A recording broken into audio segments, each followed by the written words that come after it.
طاجن البطاطس بصوص الكريمة بطريقة جوه الحلة هيبهرك ويبهر كل اللي بتحبيهم. حلة على النار ونزلت بزيت الزيتون والزبدة، اديت لهم تقليبة مع بعض، وبعدين نزلت بالثوم المفروم والبصل المفروم.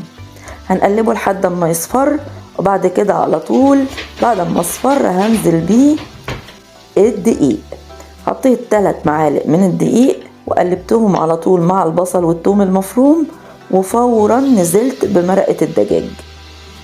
ده مش بشاميل فانزلوا على طول وما يهمكوش. حطيت بعد كده حليب كامل الدسم، وكل الحاجات دي قلبتها كويس قوي قوي مع بعض لحد ما تمتزج. بعد كده حطيت كريمة حلويات بترفع مستوى الصوص لمكان عالمي، اديت لهم تقليبة.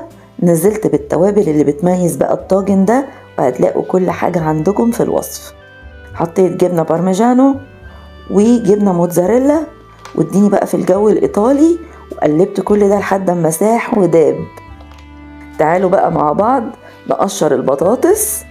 انا استخدمت بطاطسيتين متوسطين الحجم وقطعتهم شرايح مدورة بس يكونوا رفيعين، يعني حاجة كده بتاعت 3 ملي.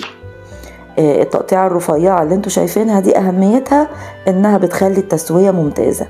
نفس التوابل اللي حطيتها مع الصوص حطيتها مع البطاطس، وبدأت ادعكها بايديا عشان تتشرب كويس قوي. بعد ما بتتشرب التوابل في البطاطس ببدأ ارص. خدت الصوص بتاعي وحطيته في قعر الطاجن علشان يبقى البطاطس بتتشرب من تحت ومن فوق. بملأ القعر او القاع تمام التمام، وابدأ ارص بقى البطاطس بتاعتي لحد ما تملى الطاجن. طبقة من الصوص اللي حضرناه بطريقة جوه الحلة، ونتأكد انها هتكسي القطع بتاعة البطاطس بالكامل عشان البطاطس تتشرب من الصوص ونحس بروعة الطعم. كده بقى تمام التمام. نحط طبقة تانية من البطاطس. ملينا الطاجن بالطبقة التانية، حطيت شيدر حمرة على الصوص وبدأت أكسي بيها الطبقة التانية من البطاطس. الشيدر بترفع مستوى التيست لفوق قوي قوي قوي. طيب كده تمام. نحلي بقى الدنيا بإيه؟ إن احنا نزين الوش بجبنة شيدر حمرة. بنجيب بعد كده ورق الفويل وبنغطي الطاجن بتاعنا بطريقة ممتازة ومحكمة علشان ندخله الفرن. هنحطه في الفرن على درجة كام؟ 160 درجة مئوية تحت على الصاجة اللي تحت خالص زي ما انتوا شايفين. بعد 35 دقيقة طلعته وكشفت الفويل، وهبدأ بقى احطه في مرحلة اني اشوي الوش بتاعه او احمره.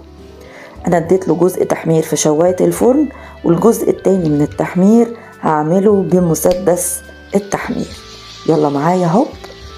يعني على الصوت بقى، صوت الشوي بقى اللي بيعمله المسدس ده بيشوي معدتي وبيجوعها كده. الطاجن ده تقدري تعمليه في تلت ساعة وبيقعد في الفرن 35 دقيقة، يعني وصفة سهلة وسريعة. نغرف بقى مع بعض في طبق التقديم.